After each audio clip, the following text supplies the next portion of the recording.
Hello, everybody. Welcome to our live stream workshop today. For those of you who have never joined us before, these workshops are interactive and we have a writing prompt and we work from that prompt and write whatever the topic is for the discussion that day. We try and work on that writing skill. So today I have author Brandon McNulty with me today, and I'm really excited to let him introduce himself.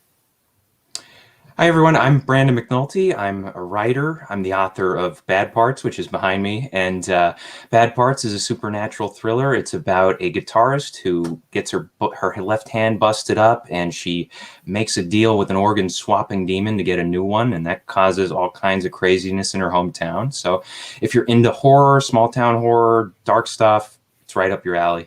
I'm excited to be here today. Thank you for having me on here, Kammi. Awesome. Thank you, Brandon. And he also has his own fantastic YouTube channel, and I have linked both the book and his YouTube channel below so that you can check those out. He has fantastic writing content for anybody that's looking to improve their writing skills. Yeah, and one thing I want to throw out there, my videos, they're short, they're to the point. If you're looking for something concise and punchy, my videos would be great for you. That is a very good description of your videos, and it's one of the things that I like and fully appreciate about your videos is that you stay on topic. And there's not a lot of fluff. You get right to the content, and I really love that. And hopefully we'll do that today. So yes, that is the goal. Okay, for anybody that may be tuning in for the first time, I will just quickly introduce myself, and then we will go ahead and get started. So I'm Kammi Lutz. I have been a writer since I was 11. I discovered Emily Dickinson and Edgar Allan Poe, and I grew up in a broken home with a lot of neglect and abuse. And when I found out that you can really share your world that way, I was like, I'm sold, I'm in it, I'll do it forever, and I have done it forever. I published my first poem when I was 16, and I'm barely getting back into the writing and publishing community. I have been a solo writer for a long time, so that's why people don't really widely know who I am. So let's go ahead and jump in and get started on our lesson for today. So today's lesson is on how to start your story. And we've kind of broken it up into steps that we think are the most important steps to really hook a reader and really leave them craving the book, what's going to happen next, and not being able to put it down. You know, you want one of those page turners where they're up till 4 a.m, because that's how you get sales and that's how you get fans. So the first thing that we thought of that we thought was essential and even first in the story is the setting of the tone. Brandon, tell us about tone. So tone is critical for a lot of reasons, and it has a lot to do with the fact that depending on the genre of story that you're writing, you want to establish that tone right off the bat so that your audience knows what they're getting into. For instance, if you're writing a thriller, you should open up with a thrilling sequence of events or thrilling scene, whatever it may be. If you're writing something that is going to be like a comedy, you want to open up with humor. You want to just establish what the story is going to bring to the audience, what they should expect, because that first impression is so critical. Absolutely. And I'm going to take it a step further and talk about the words that we choose in order to set the tone. So I trained to be an interpreter. Anybody that has been on my channel knows that. And so I learned a lot about what's called connotation. So there's the meaning or the definition of the word, and then underneath that is what's called connotation. And that's the feeling or the essence we get from that word.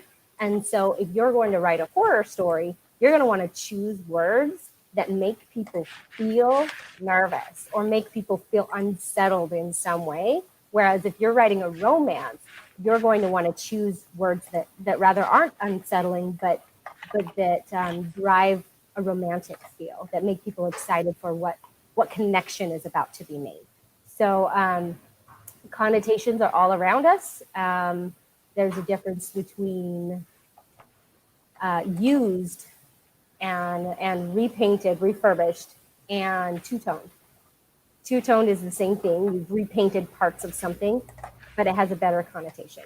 So that's not the perfect example, but it's still an example. So look for the underlying meaning of the words that you're choosing. Now next is the dreaded hook. So the hook is what really grabs the reader's attention. There's a thriller writer that says that you want to grab them by the throat and drag them through the story. And you never want to let go until the very end of the story. I think it's probably the same in horror as it is in thriller that way. Is that true? Definitely. Definitely. Whereas with a fantasy or a sci-fi or something like that, you're going to do something that really grabs their attention in the ways of the world that you're building. So you're not necessarily going to grab them by the throat like you would in a thriller. And you're not going to info dump. You're not going to be like, this is my world. This is everything about my world.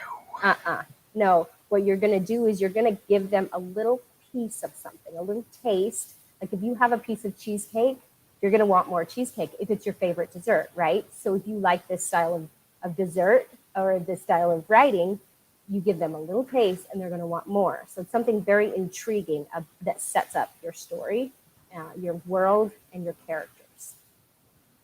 Do you have anything else to add? Yeah, I just want to add one thing, especially important is to remember that the basis of all hooks is that you want to raise a question in your reader's mind. You want to put something in there that makes them curious about what's going to happen, whether it be at the end of this particular scene or in the middle of the book or at the very end of the book. You want to raise those questions in that first chapter because when people want answers to questions, they will continue to read on. Another thing to consider with hooks, hooks can be anything unique about a character, a setting, a situation, whatever it is. If you can find something that's unique and you can bring it to the reader's attention, you will make them curious. You will make them want to continue reading on. And that's why it's so important to avoid cliches, because when we have cliches, people know how it's going to play out. But if you give them something unique, something they haven't seen a million times before, it makes them curious. It gets them invested. Absolutely. And your comment was perfect because it also leads us into our next section, which is something that you asked me to throw in this. And I thought it was really genius. So I'm going to let you. I wouldn't go that far. I'm going to let you take the floor on this one and kind of say why you thought this was so important and explain it to us. So circularity is the idea that when you're coming up with the beginning of your story, you want to think about the end of it. And this is important because you want your story to be brought full circle once you get to the end of it. It's kind of like if you ever see like before and after shots of people and you see them like, okay, how were they at the start versus how were they at the beginning? Maybe if it was like a weight loss challenge, you'd be like, oh, wow, that person changed. And the same goes for when you have any type of story. You want to establish the character in that opening chapter, portray them as somebody who maybe they're flawed, maybe they're miserable, whatever the situation is.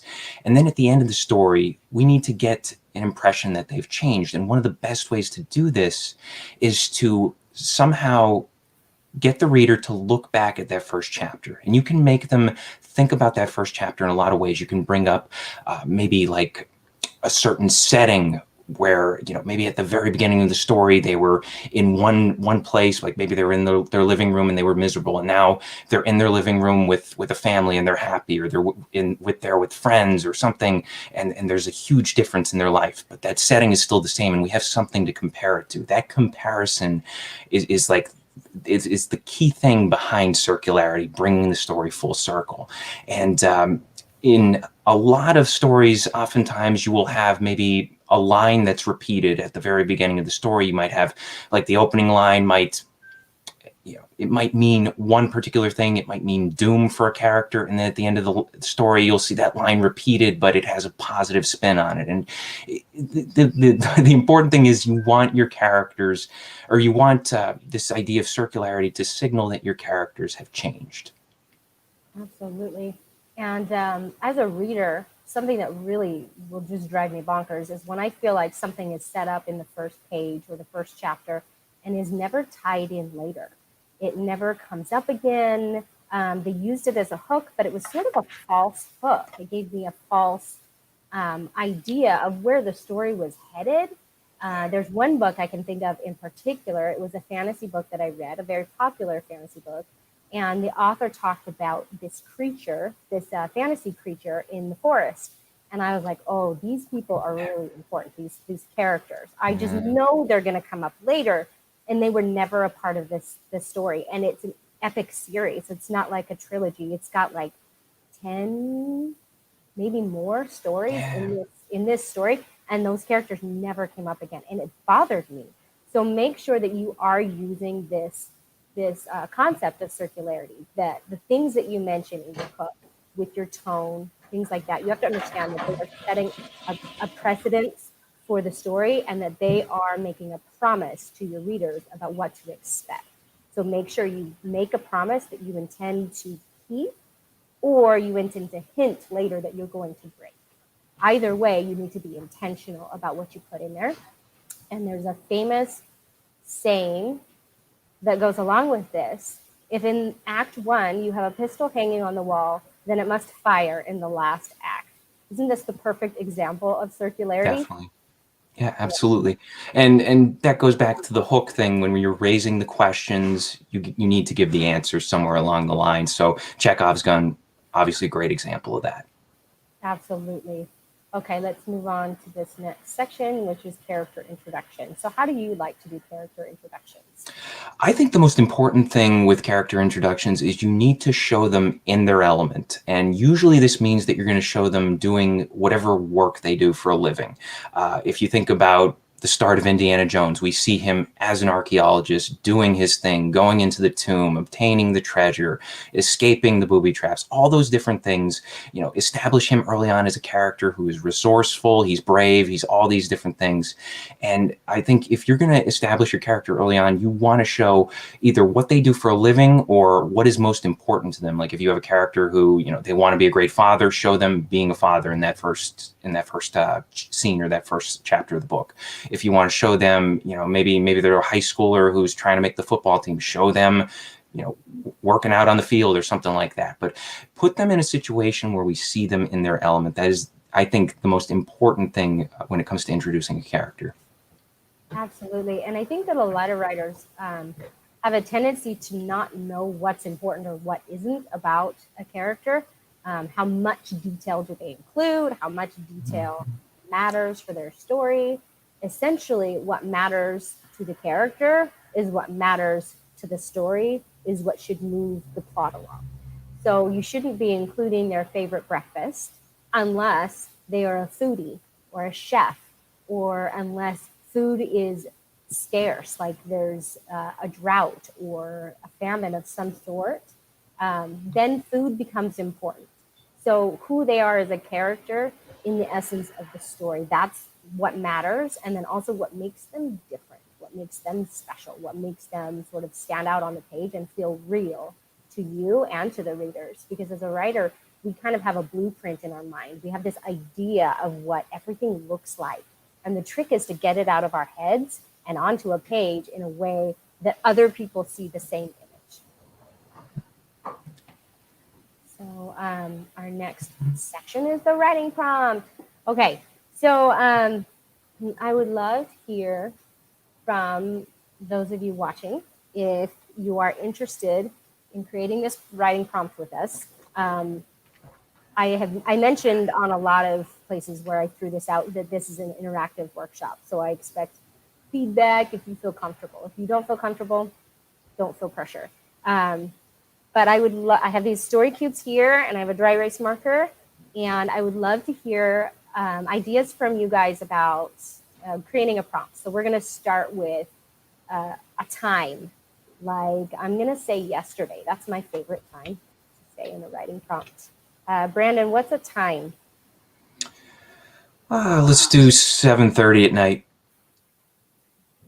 7:30 p.m. Okay. Now, if you have any ideas for this writing prompt, please throw it out in the comments section. I'm going to go with sunset because I like that one too. That's what I was going for, dusk, definitely. Okay, good. We're thinking alike. I know, going into darkness. I know. And you know what? I'm usually a pretty dark writer too, so we got that. It's the only way to go, let's be honest. It's really fun, isn't it? But I also like redemption arcs, so I like the dark that ends up swinging the other way. Definitely. That's fun for me. Okay, so we have yesterday, 7:30 p.m., sunset. I'm going to say breakfast.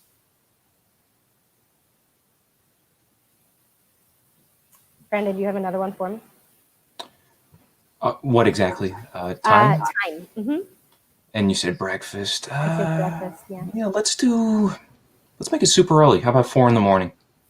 Ooh, that's good. Okay, and there's one slot left, and I'm going to do, what do you think? Wait. What is it, for an activity or a No, still one left for time. time? Might as well do midnight. Okay. Okay. So there's that one, and then let's do setting really fast. So we could do Hawaii. What do you think, Brandon? Somewhere in Hawaii? Just a setting, anywhere. Oh, in any setting. Let's say under a bridge. Okay. Under bridge. I'm going to say at home. Got another one for me? Atop a skyscraper. Ooh, skyscraper. That scares me already. I got a small problem with heights, guys. Just a little. Little bit of a problem. Just yeah, it's not big. We're good. Oh, okay, all right. I could go up on a second story. All right, but getting up there. Yes, exactly. I'm gonna say my car as a setting, and I am gonna call it good unless you want to throw out one more. How about an elevator? One that's not working. Broken elevator. Okay. Yeah.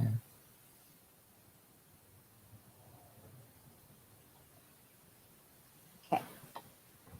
Now, I used to have 4 story cubes, and I only see 2. So we'll just come up with 2 extras when we're done, and we'll call it good instead of doing the things again.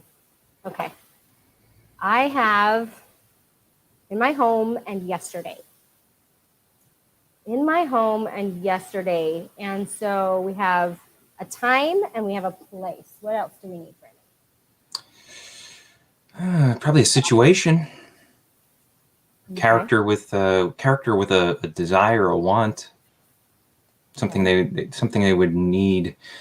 I don't know. Let's say they have to get to the attic for something. I mean, it could be up to the writer.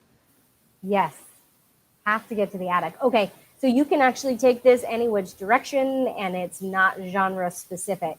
So what we do next is we go ahead and we take that prompt, and I've got my little phone here. Oh, with the puppy on it. Oh, if you could see the puppy.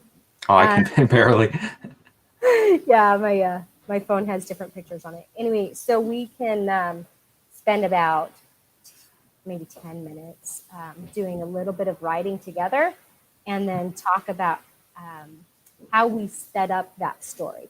So again, we're talking about story openings. So what is your hook? What is your tone? And where do you want to take it? Where do you want it to end? Because that should influence where you start. So all those things we were talking about in the beginning is really what we're looking for right here in this writing time. Brandon, do you have anything last to say while I set up a timer? No, I think we're good. So, bring it back on. All right. So, and the timer is started.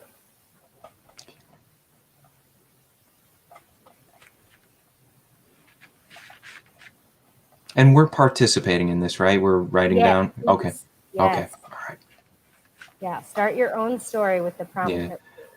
I'm just going to mute myself so the keys aren't clacking and bothering anyone.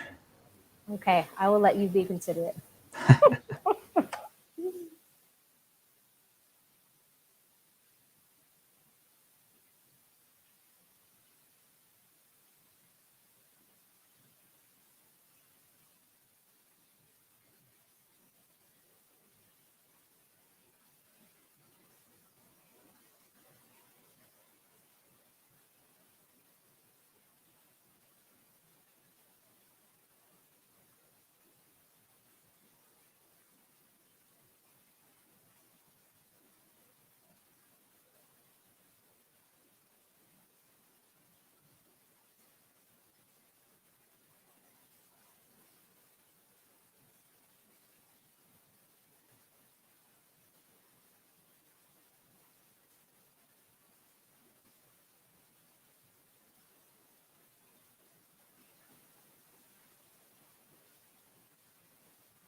Okay, here's my timer. All right. So I hope that was productive for anybody that's. Hello, can you hear me? Okay. I can hear you. Yep. So in this portion, we're just going to go ahead and share a little bit about what we put together. And the fun thing about writing prompts, the fun thing about writing prompts is that even though you each start with the same thing, you make something totally different by the end. So I'm excited to see, Brandon, I'm excited to see what you put together and kind of share a little bit about what I put together. So would you like to go first or would you like to start with me? You can go ahead. I just want to know. I want to see what you're doing I'm just gonna go ahead first. and share my hook, and then as we talk about different elements that I put in that were either good or not good, and feel free to tell me they're crap if they are. But as we talk about the different elements that I put in, then we can kind of go back and forth. So I'll share my hook, and then if you'd like to share yours. So she had never been suspicious of her parents before yesterday. She thought of her mother as a modern-day Mother Teresa. But as she sat across from her mother at the dinner table, she couldn't help but let doubts seep into her mind. She had to get to the attic. She needed to see the old family photos. Had her mother really lied to her for her whole life? So in this one, I took a family history that's of question, a mother's history that's of question, and played with it. I set up the two main characters immediately in that first section. I talked about the problem that was at hand. So somehow she's come across something that makes her doubt her mother, and she wants to explore this further. I also established her mother's personality, Mother Teresa-like, but somehow there are lies going on there, and there's this feeling or this undertone of something nervous, something not quite the way that it should be. So that's what I chose to do for my hook. Yeah, and one thing I like that you didn't mention, you explicitly stated what she wanted. She needs to get to the attic. And a lot of times, writers, when they start a story, they will just forget to mention something as simple as what does the character want? Why are they going somewhere? You know, what's going through their mind that is driving them forward? So really good that you included that as well. Absolutely. Driving force is really essential for characters, especially Definitely. if they're going on an adventure or a battle or whatever, and they're not just sitting in their living room and then something crazy happens, right? If they're setting out on some sort of journey, it's really essential. So, Brandon, you want to share yours? Sure. Okay, so I'll just read mine like you did yours. No, not again. Please, not again. Maggie rose from the couch with a sharp pain in her side. It throbbed beneath her ribs, spreading toward her stomach like a trio of unseen fingers. They poked and prodded, the movement stirring her intestines. A sickening wave of nausea spilled over her as she stumbled in place, heading toward the stairs. The attic. She needed to reach the attic. But getting up to the second floor was hard enough. She threw herself at the steps, hammering her knees on the hardwood. Lying against them, she clawed and kicked to get herself closer to the top. Her hair spilled in front of her face as she fought her way to the top. As she tumbled onto the second floor, she rolled onto her back and saw it above her, the rope hanging on the attic door. And that's where I left off. But the tone I wanted to set up front, I wanted to set the idea that, okay, this is something that has been bothering the character for a period of time. She's familiar with it and she dreads it. That conveying that sense of dread is what I did with that first couple of sentences. No, not again, please, not again. I think most readers would understand this right up front. Okay, we're right inside the character now. We understand that we're in their head and this character is dreading going through something. And then in the next paragraph, I start giving sensory details, what's going on. You know, she gets up from the couch because of the sharp pain, and it's clearly something that isn't normal. It's something that's, you know, spreading toward her stomach, and it's stirring at her insides, and she needs to get to the attic. So once again, explaining what she needs to do. She needs to get to the attic. That is her want. That is her desire in this scene. That is what drives her forward. And then I have her struggling on the steps. And I think that's another important thing that we haven't really talked about today. But anytime there's a scene, you need to throw obstacles at your character. You know, you can't just give them the easy way out. You know, you should always find ways to make things harder on them, because conflict is what makes any scene interesting. And then also, I think like just I didn't explicitly state why she needed to reach the attic, which in my mind was putting the question in the reader's head. Okay, well, tell me, Brandon, why does she need to get to the attic? And that was something we would eventually find out. With this, I did have circularity in mind. If I were to expand this out there, I would probably make it a short story. There would be something in the attic that would actually lessen her pain. She wouldn't be too clear on what it is. I think it would be like once she gets there, the pain would lessen, but she doesn't know, you know, what's up there. Is it a ghost? Is it something like that? So I would probably have a series of events where she tries to nail down, you know, what is it that alleviates my pain? You know, how can I, you know, take it out of the attic? Can it save me elsewhere or something like that?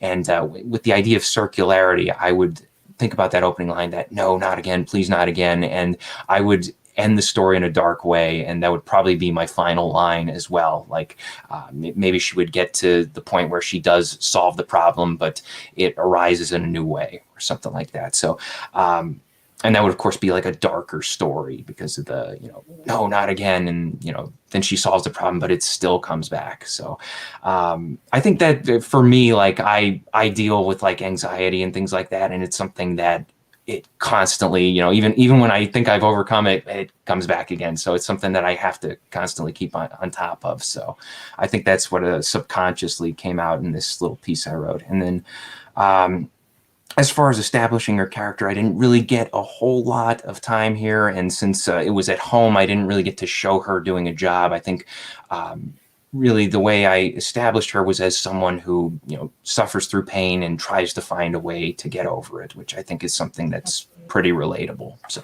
Absolutely. And it's what's essential about her character for this story.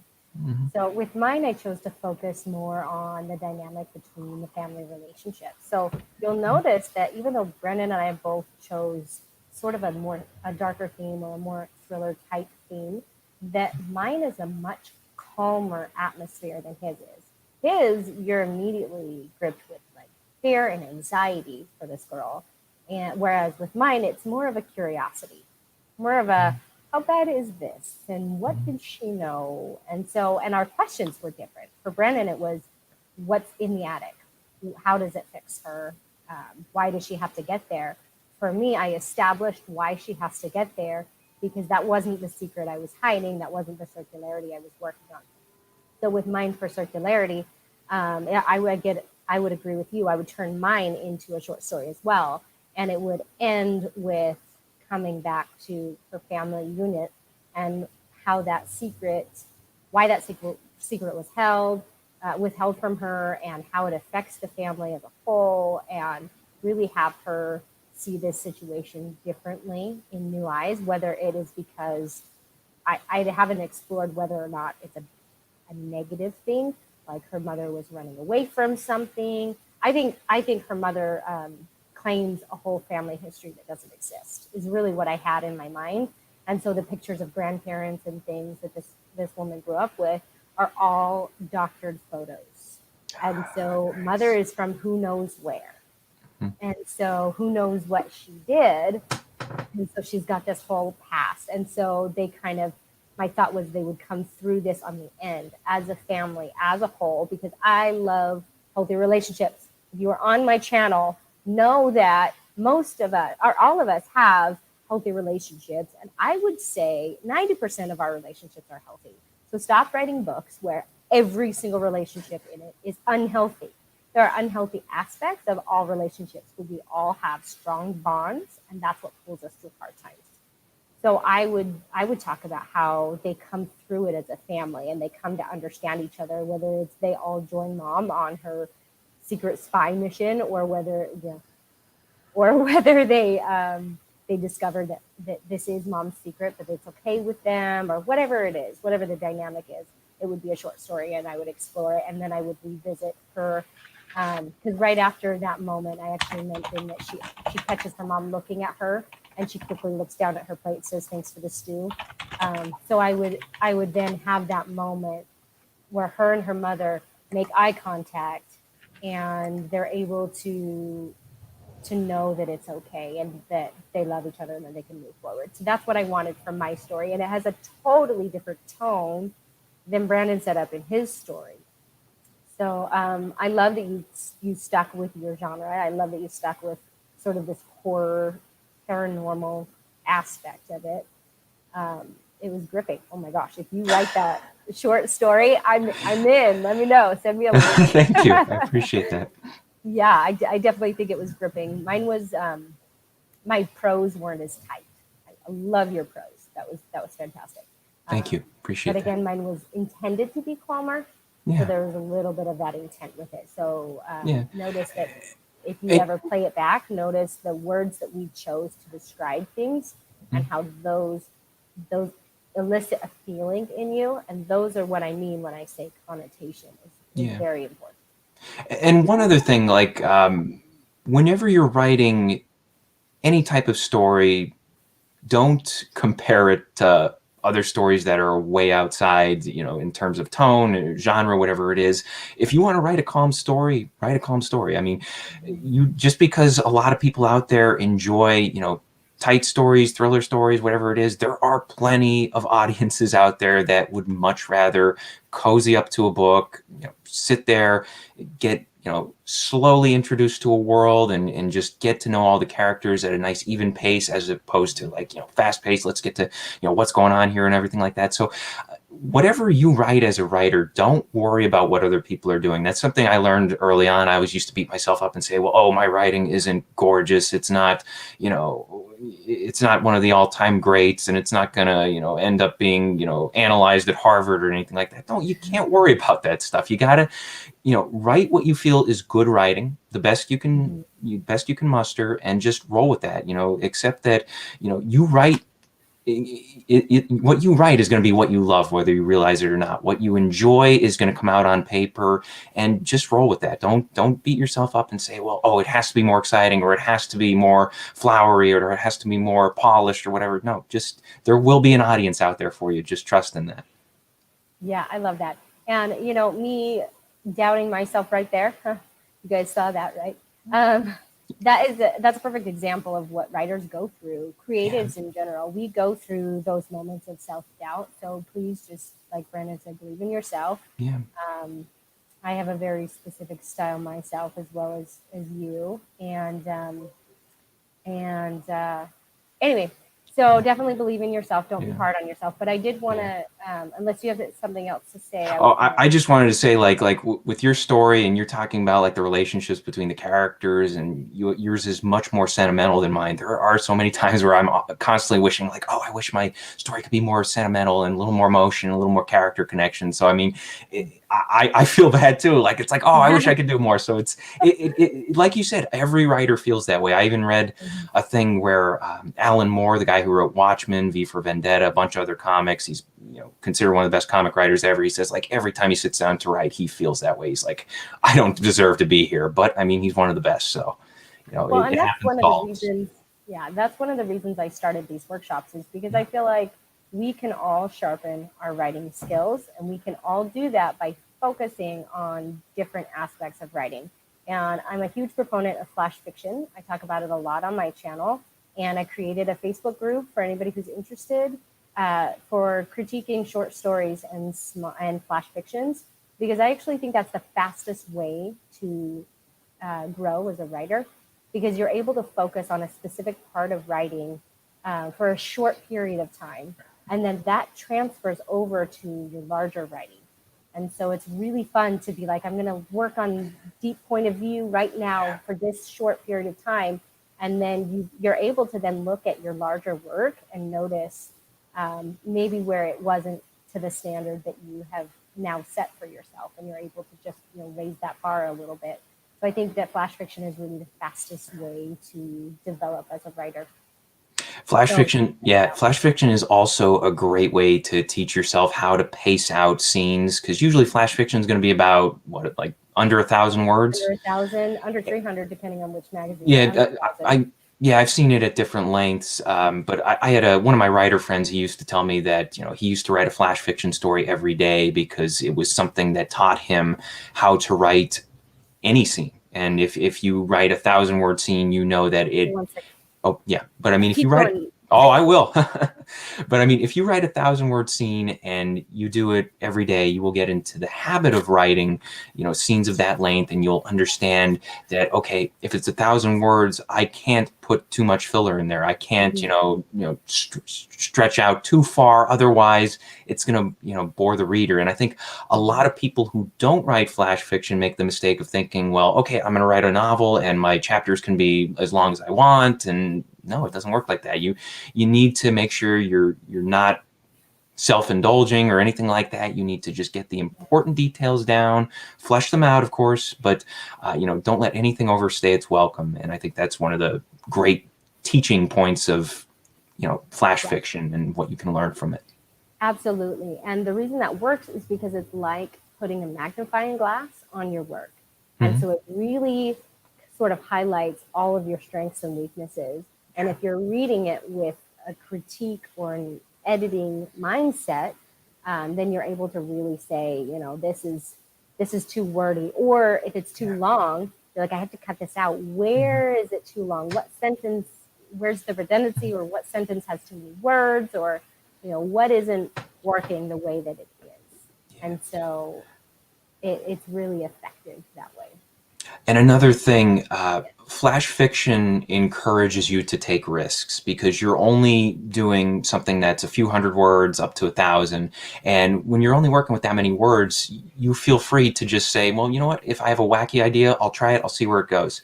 The original idea that Bad Parts came from, I started writing it in like 2015, and I just sat down with the intention of writing a flash fiction. It was just going to be real quick, and then never again come back to it. I just wanted to see the idea, test it out, and I started writing it, and next thing you know, it's a short story. Next thing you know, it's a novel, and I ended up writing like this wacky sci-fi novel, but the idea at its core eventually became Bad Parts, and it was all because I just was willing to take a risk and sit down with a flash fiction. So definitely, it's a great thing to get into the habit of doing. Absolutely. I've used flash fiction to flesh out characters when I'm not really sure how they fit into the story or what their backstory is or what's important about this character. And then I've also used it for the history of the world or for things like that. And so it's really, really good to do if you find stuck points in your novel. If you are writing the novel first and not starting with a flash fiction, you can go back to flash fiction and use it that way. I had a really fun time exploring my bad guy in my fantasy novel that I'm writing right now, who is a sociopath. And if you know sociopathic people, or if you know about them rather, they are born that way. Psychopaths are built, but sociopaths are born. And so there's a wiring issue in their brain. And so I started wondering, what does that look like at 10?